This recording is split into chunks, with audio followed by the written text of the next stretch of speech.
it's only a matter of time before they sense it too, and they'll come for you. Don't say I didn't warn you.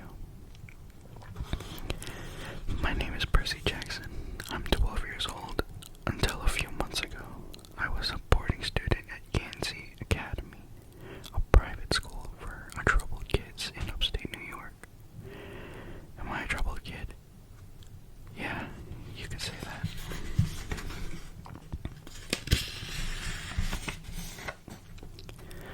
I could start at any point in my short, miserable life to prove it. But things really started going bad last May when our 6th grade class took a field trip to Manhattan. 28 mental case kids and 2 teachers on a yellow school bus heading to the Metropolitan Museum of Arts to look at an ancient Greek and Roman stuff. I know, it sounds like torture. Most Nancy field trips were, but Mr. Brunner, our Latin teacher, was leading this trip, so I had hopes. Mr. Brunner was this middle-aged guy in a motorized wheelchair. Sorry, it's like kind of weird reading with the mic. Mr. Brunner was this middle-aged guy in a motorized wheelchair. He had thinning hair and a scruffy beard and a frayed tweed jacket, which always smelled like coffee. You wouldn't think he'd be cool, but he told stories and jokes and let us play games in class. He also had this awesome collection of Roman armor and weapons, so he was the only teacher whose class didn't put me to sleep. I hoped the trip would be okay. At least I hoped that for once I wouldn't get in trouble. Boy, was I wrong. See, bad things happen to me on field trips. Like at my 5th grade school when we went to Saratoga Battlefield. I had this incident with a Revolutionary War cannon. I wasn't aiming for the school bus, but of course I got expelled anyways. And before that, at my 4th grade school, when we took a behind-the-scenes tour of the Marine World Shark Pool,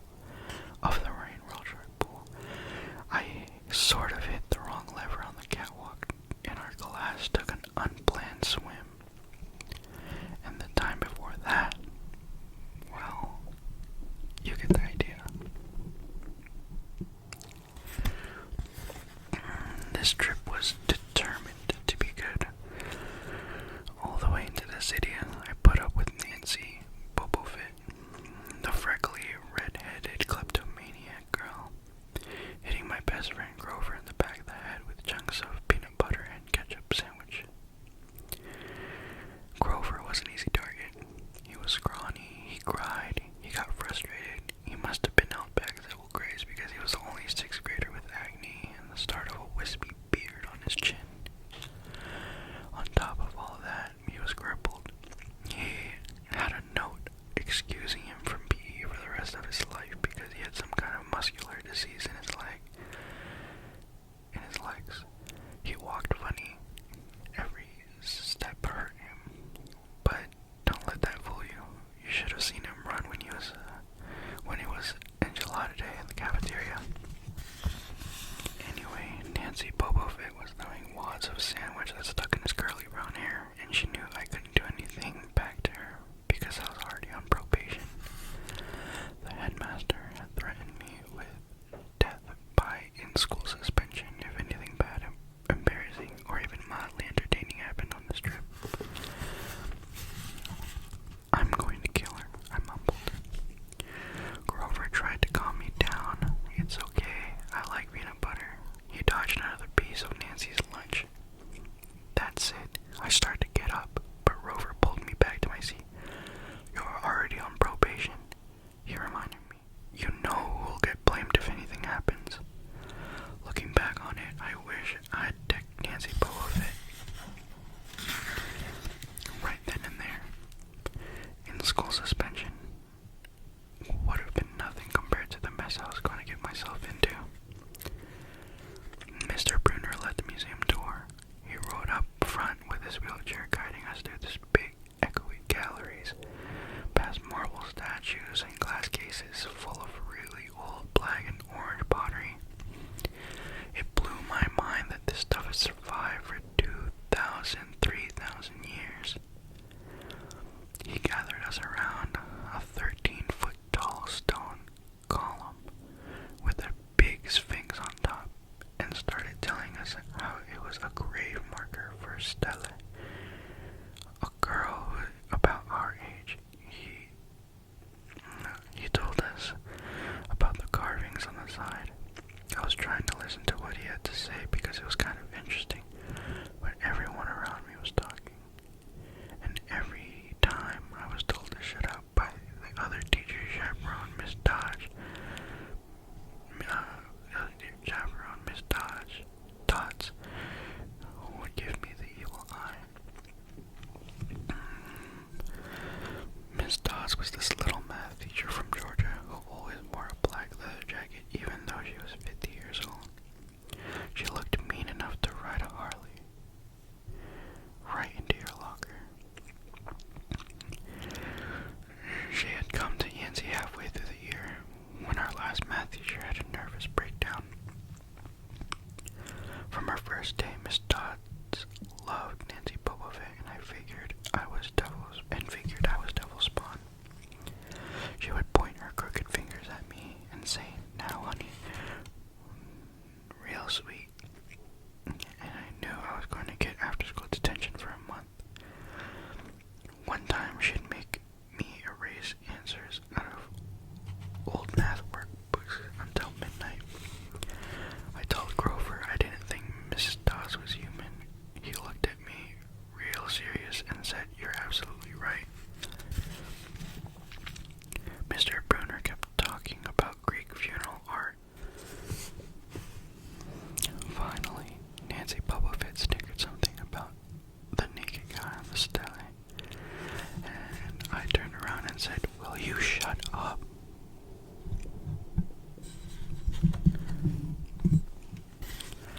It came out louder than I meant it to. The whole group laughed. Mr. Brunner stopped his story. "Mr. Jackson," he said, "did you have a comment?" My face was totally red, and I said, "No, sir."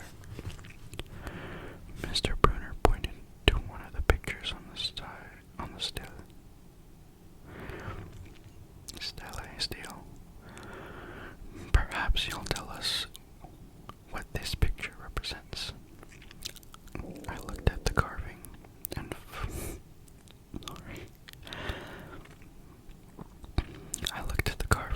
felt a flush of relief because I actually recognized it. "That's Kronos eating his kids, right?" "Yes," Mr. Brunner said, obviously not satisfied, and he did this because, well, I racked my brain to remember. Kronos was the king god, and God? Mr. Brunner asked. Titan, I corrected myself. And he didn't trust his kids who were the gods, so Kronos ate them, right? But his wife hid baby Zeus and gave Kronos a rock to eat instead. And later, when Zeus grew up, he tricked his dad, Kronos, into barfing up his brothers and sisters. "Ew," said one of the girls behind me. And so there was this big fight between the gods and the Titans, I continued. And the gods won. Some snickers from the group behind me. Nancy Bobovit mumbled to a friend, like we're going to use this in real life. Like it's going to say on our job applications, "Please explain why Kronos ate his kids." "And why, Mr. Jackson," Bruno said. To paraphrase Miss Bobovit's excellent question, "does this matter in real life?" "Busted," Grover muttered. "Shut up," Nancy hissed, her face even brighter red than her hair. At least Nancy got packed, too. Mr. Brunner was the only one who ever caught her saying anything wrong. He had radar ears. I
some deep philosophical comment to make me feel better. He said, "Can I have your apple?" I didn't have much of an appetite, so I let him take it. I watched the stream of cabs going down Fifth Avenue and thought about my mom's apartment. Only a little ways uptown from where we sat. I hadn't seen her since Christmas. I wanted so bad to jump in a taxi and head home. She'd hug me and be glad to see me, but she'd be disappointed too. She'd send me right back to Yancey, reminding me that I had to try harder, even if this was my 6th school in 6 years. And I was probably going to be kicked out again. I wouldn't be able to stand that sad look she'd give me. Mr. Brunner parked his wheelchair at the base of the handicap ramp. He ate celery while he read a paperback novel. A red umbrella stuck up from the back of his chair, making it look like a motorized cafe table. I was about to unwrap my sandwich when Nancy Bobovit appeared in front of me with her ugly friends. I guess she'd gotten tired of stealing from the tourists and dumped her half-eaten lunch in Grover's lap. Oops, she grinned at me with her crooked teeth. Her freckles were orange as if somebody had spray painted her face with liquid Cheetos. I tried to stay cool. The school counselor had told me a million times, count to 10, get control of your temper. But I was so mad, my mind went blank. A wave roared in my ear. I don't remember touching her, but the next thing I knew, Nancy was sitting on her butt in the fountain screaming, "Percy, push me." Miss Dodds materialized next to us. Some of the kids were whispering, "Did you see the water? It like it grabbed her." I didn't know what they were talking about. All I knew was that I was in trouble again. As soon as Miss Dodds was sure poor little Nancy was okay, promising to get her a new shirt at the museum gift shop, etc., etc., Miss Dodds turned to me. There was a triumphant fire in her eyes, as if I'd done something she'd been waiting for all semester. "Now, honey." "I know," I grumbled. "A month erasing workbooks. That wasn't the right thing to say." "Come with me," Miss Todd said. "Wait!" Grover yelped. It was me. I pushed her. I stared at him, stunned. I couldn't believe what he was trying to cover. I couldn't believe he was trying to cover for me. Miss Todd scared Grover to death. She glared at him so hard. His whiskery chin trembled. "I don't think so, Mr. Underwood," she said. "But you will stay here." Grover looked at me desperately. "It's okay, man," I told him. "Thanks for trying." "Honey," Miss Dodds barked at me. "Now." Nancy Bobovit smirked. I gave her my deluxe calculator stare. Then I turned to face Miss Dodds, but she wasn't there. She was standing at the museum entrance, way at the top of the steps, gesturing impatiently at me to come on. "How'd you get there so fast?" I have moments like that. I have moments like that a lot, when my brain falls asleep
as if she wanted to pulverize it.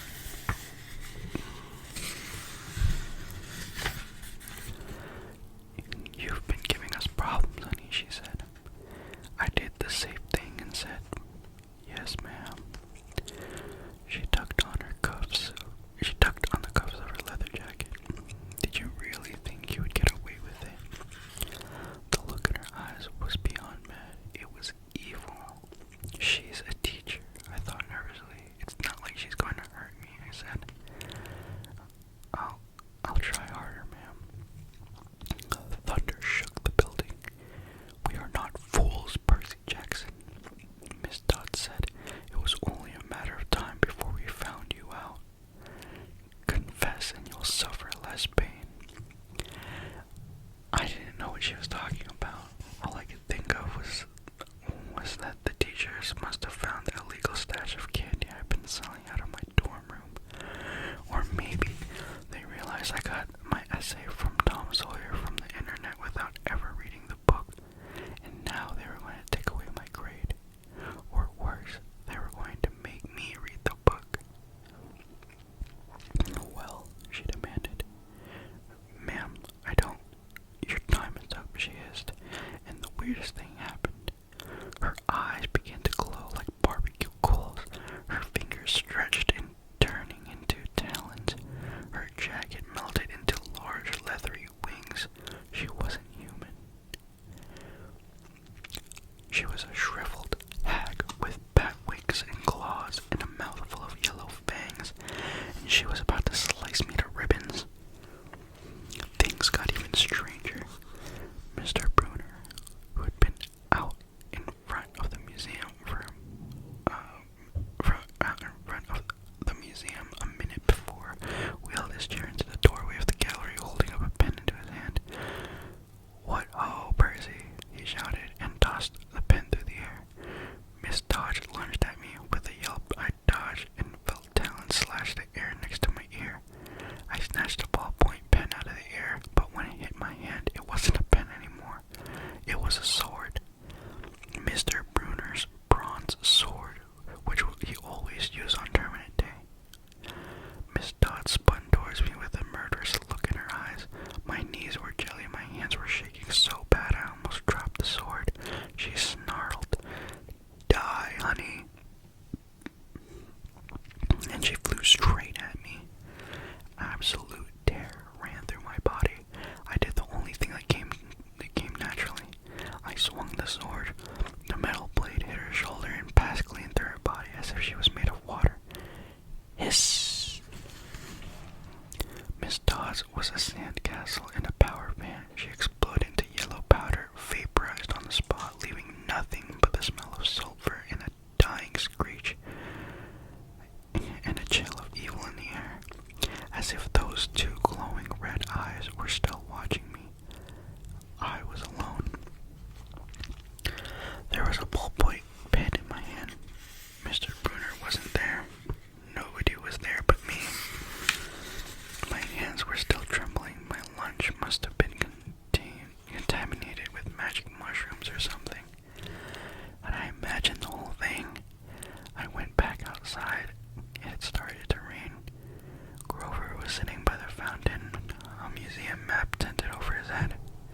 Nancy Bubblefit was still standing there, soaked from her swim in the fountain.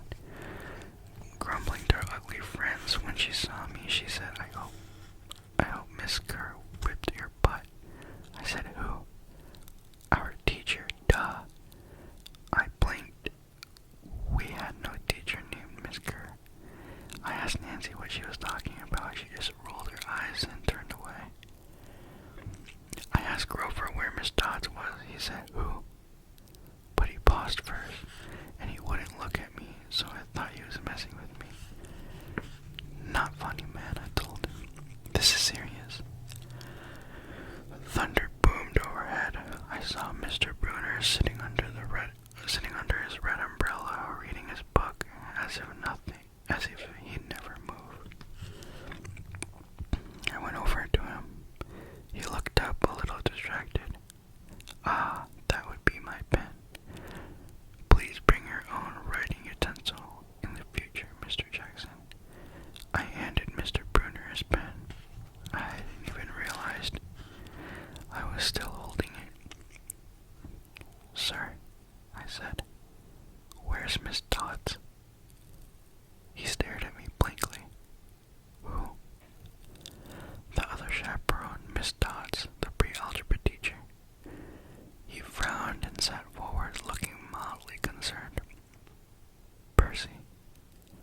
is no missed dots on this trip.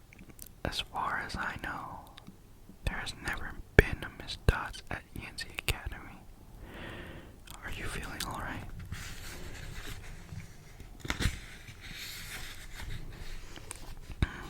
And with that, we end chapter 1. Okay, so thank you guys for tuning in to the little read along.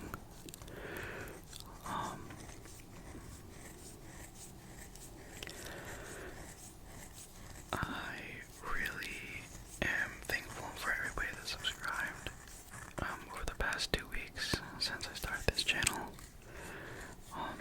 Doing this was really fun, and rereading some of my favorite childhood books, or getting the chance to reread them with you guys is pretty fun.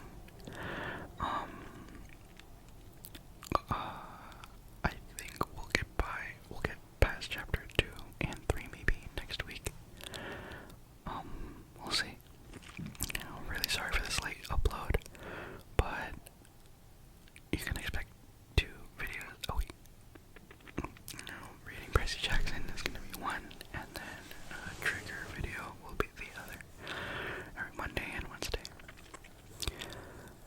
Well, thank you for watching. Thank you for listening along. I hope you have a great rest of